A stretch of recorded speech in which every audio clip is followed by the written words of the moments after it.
Hey, what's up? It's Tati back with another review of ROH TV. Last week I did have my little rant because I was really disappointed with some obvious changes. However, this week things felt a lot better.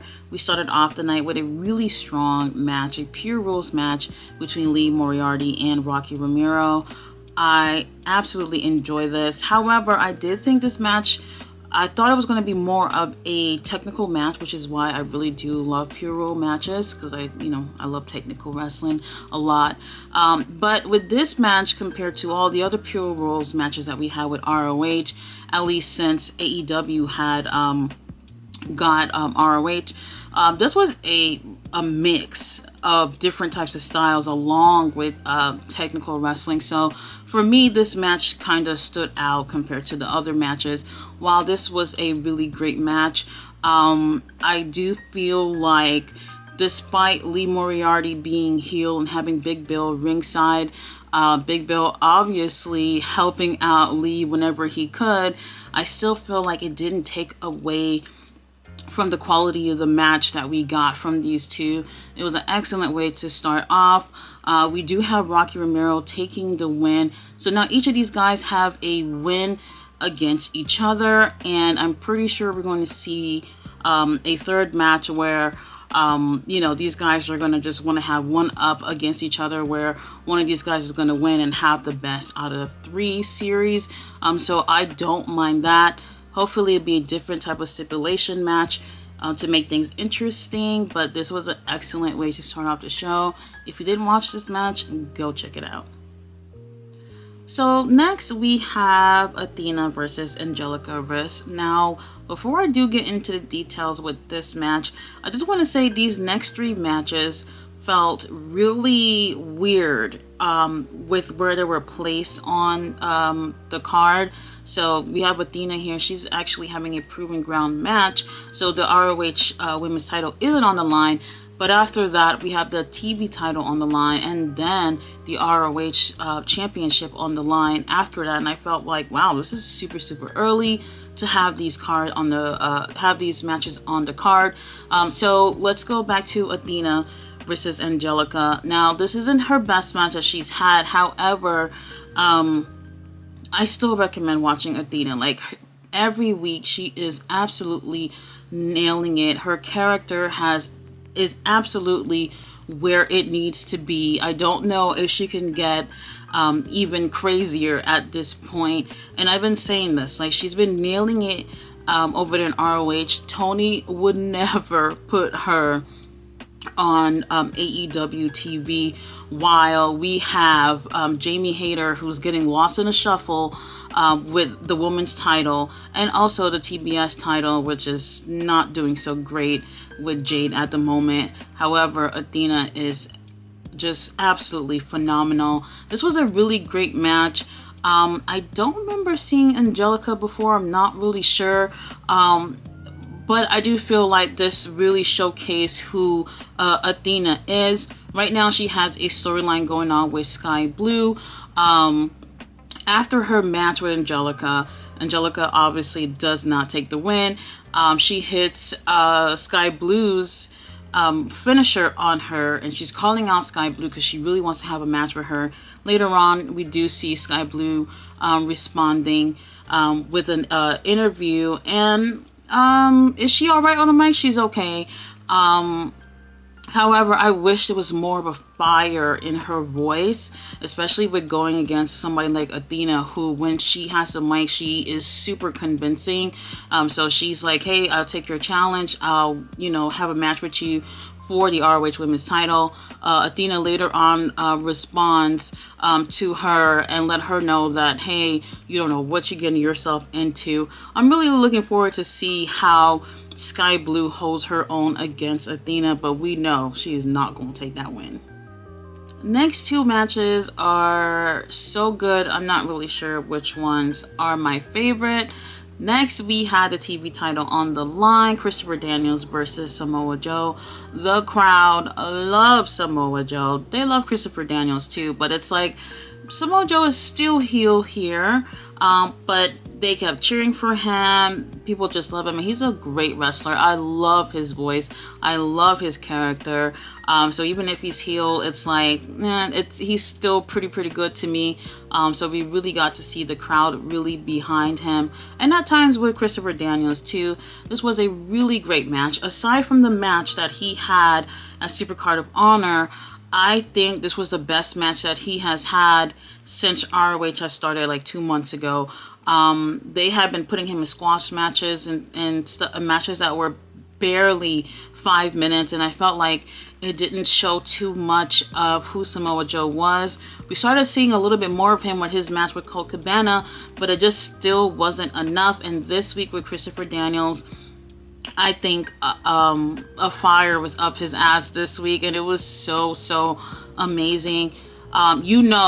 Christopher Daniels and Samoa Joe are no strangers to each other, so they're very experienced with each other in the ring, and you can really tell that they are. And because they're so experienced with each other, Christopher Daniels at times were at an advantage because he's so experienced with him and he knew how to work with him in the ring. However, Samoa Joe was an absolute beast in this match. He ends up retaining the title. For me, I feel like this is the right direction with Samoa Joe. There's not really a storyline with this, but I still feel like the match was absolutely beautiful, and I can't wait to see both these guys flourish in ROH. Yes, Christopher Daniel is kind of like in a losing streak, but he has been giving us really great matches. I hope we start seeing really good things from him as far as possibly becoming champion before the end of the year. Why not? Next, we had the ROH title on the line. Well, was it? Probably. I'm not 100% sure. Claudio Castanelli versus Robbie Eagles. This was just so beautiful. I said this last night with AEW that Bryan Danielson said that BCC was also there to help the other guys come up or whatever, help them look good. And this is a perfect example. Like, I cannot believe WWE had completely dropped the ball on Claudio. This is Claudio at his best, I think, with him in the ring, him having more of a creative freedom, and I really feel like him as a heel, especially right now, is doing his career wonders, and I just can't get over how WWE just dropped the ball. This was a excellent match. So I guess I'll say this was the match of the night, but Samoa Joe versus Christopher Daniels was super close. In this match, it wasn't Claudio just because he's champion, he's, doing better than Robbie. No, it was literally neck and neck. And I like that because this is Claudio giving a younger talent a chance to show what he's all about in the ring. And this is what I love when, seasoned veterans do this for younger guys. And Robbie was just so great. They had really great chemistry. I love their styles. Now, Claudio was definitely playing off like I want to say a knee injury, probably the right knee, I think it was. And Robbie was going after that pretty much like from halfway through the match on to the end. And now, like I said, I can't remember if the ROH title was on the line, but I still felt like this is something that if it were on a pay-per-view, yes, there would have been more bigger moments here. But this, I would not have mind to see these two have somewhat of a feud and duke it out at a pay-per-view. I absolutely love their styles together. Great chemistry. Claudio is a wonderful wrestler. I love what he does in and out the ring. He obviously takes the win, and I can't wait to see if we'll see Robbie more and more. He's absolutely awesome. If you did not see this match, go out your way to go see it. It's definitely one of the best matches we've seen from ROH in the past 2 months. Next, we had 10-man tag, The Kingdom and Varsity Athletes versus Stu Grayson, Dante Martin, Action Andretti, and the Best Friends. Now, this wasn't a bad match. However, I felt like at times, because there were 10 men there, things got sloppy rather than organized. Like, you know, people are watching this from TV, so sometimes it just feel like with them being unorganized and having too many people in the ring or outside of the ring, having a brawl or whatever, it takes away from the flow of what's really happening. So that's my complaint with that. However, with this match, I feel like two things that are really noticeable here is that Darius Martin is so much more comfortable having a partner or partners in the ring, and he looks good when he has other people supporting him rather than him in singles action. Another thing here is Stu Grayson. He's like the MVP of this match. He is looking so good in the ring. I'm really glad AEW ended up taking him back.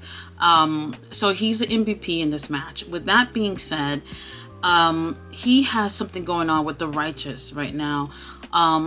Towards the end of this match, like the last 2 minutes or so, while I felt like there was some unorganized spots here, they did end up picking it up towards the end of the match where things got better. And then the Righteous comes out, their music is playing, and they're taunting Stu Grayson. Stu, who was doing really well for his team, comes out the ring, and he's going to walk towards the Righteous, who are at the entrance of the ramp. And they're not moving, but they're still taunting him. He's trying to go up there, probably trying to get physical with them. The Dark Order is putting him aside so he don't go up there. And for whatever reason, the Righteous music ends up keep playing all the way till the end of the match. So obviously the heel team are going to take advantage of this distraction. However, Action Andretti ends up getting the win for his team. I felt like I don't mind the Righteous being there. They've actually only came after his matches, not during Stu's matches. And I felt like the distraction felt a little awkward because of the music just keep playing and playing. That's my only complaint. I wish they had a distraction in a more creative way. But either way, the match was not bad. I just wish they'll just be a little more organized the more men that are in the ring. So before I get into details of the next match, which is not much, I just have to say I love that Nigel is part of the commentator team.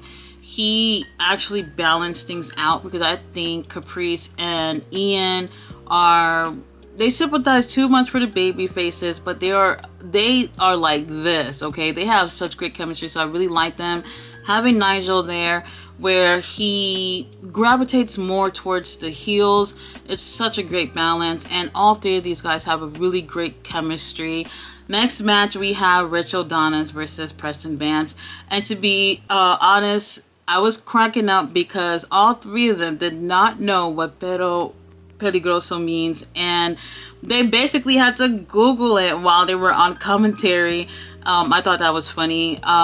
Look, this was not good at all. This was a squash match, and Preston is so talented. He did not need this. I just felt so disappointed with how quick this was. This was definitely something to just show how strong he is, and how I just feel like it doesn't even really show that he's a great wrestler, because it was more of a get in and get out type of situation.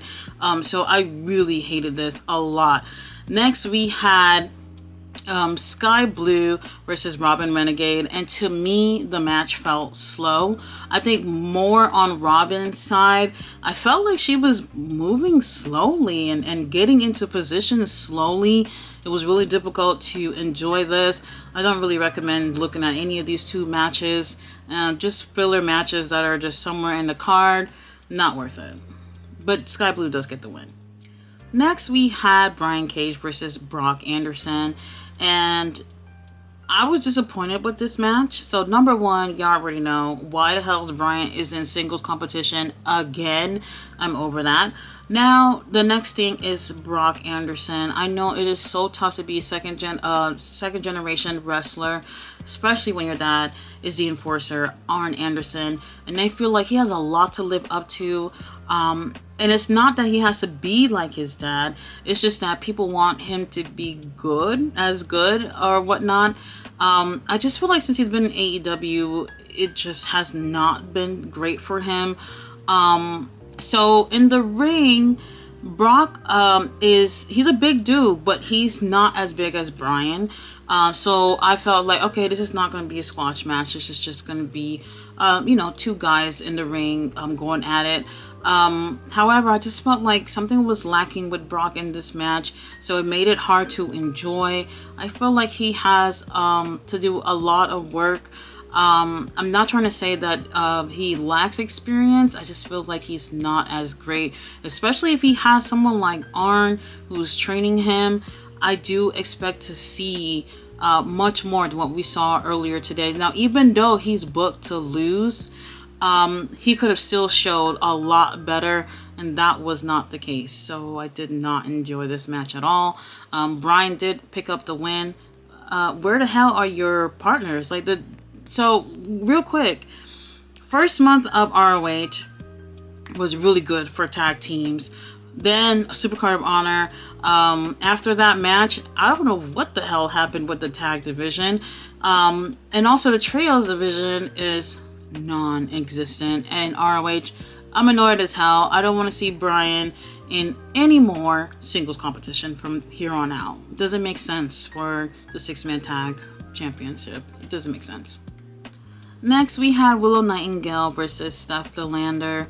And okay, at times I did like this match, and at times I felt like it was moving slow. But Steph has a look that I really, really like. She's tall, she's big. I really, really like that. If she changed her look a bit, like her ring gear, they could definitely use her as a heel. And I don't know, I see a lot of potential with her. However, I didn't feel like these two had really great chemistry. I just felt like at times we had some good stuff, and then sometimes it's like, okay, y'all just moving a little too slow for me. Willow does take the win, but I really hope that they keep Steph around. There's some potential that I'm liking about her.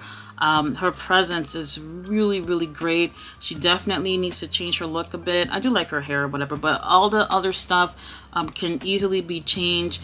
I do hope they keep her around. She looks like someone who can be able to change things up with the women's division, at least with ROH for now. I don't know if she's signed or whatnot. This is her debut match with ROH, but I do enjoy just looking at her. So we'll see what happens in the future. But the chemistry between these two in this match, not that great. All right, y'all. Main event time. Surprisingly, Commander versus Angelico. Angelico, I believe, may have maybe top 3 worst wins-loss record in AEW. I don't think he's number 1 though. I think Serpentico may be number 1. He might be number 2 or number 3. I would have to look for those numbers, but I do think Serpentico is number 1 now. They're obviously together in the Spanish Announce Project, but don't get it twisted though. These guys are super talented, but they're just booked to lose everything. Now, I was really surprised that this was even the main event to begin with. However, Angelico really, really did such a great job. Definitely, I do recommend watching this. If you have any doubts about Angelico, this match will probably shut you up. Definitely, since he's been obviously have a losing streak in AEW, people probably won't take him seriously, but I do feel like my opinions about him has changed. He's working with Commander, who is an awesome wrestler. Their styles are not that different, to be honest, and they had really great chemistry. And I can't really even believe that I'm saying that Angelico had a match that I feel like was at least top 3 matches of the night. I absolutely enjoyed the way he works. Now, we don't get the chance to see it that often with AEW. He's most likely on Dark or Dark Elevation. Those shows seem to have been scrapped. I don't know if that's has been like confirmed or whatever, but he really impressed me, and I really enjoyed the chemistry he had with Commander. And man, if you didn't see this, I do recommend checking this out. I just don't understand sometimes, like, I know they need some guys to help other talents look good, but don't waste some of these talents, because he is super, super talented, and I want to see him being pushed a little bit further. I really enjoyed this match. Overall, there were some matches I was like, whatever, but the ones that were really good were really, really good. So I do recommend checking out those matches that I said that were really, really great. I did not expect to enjoy this, so I thought that this was a really bad match to have at the end. Even though it was solid, I still believe Claudio match should have been the main event. Obviously, world titles on the line. Why would that not even be the last match?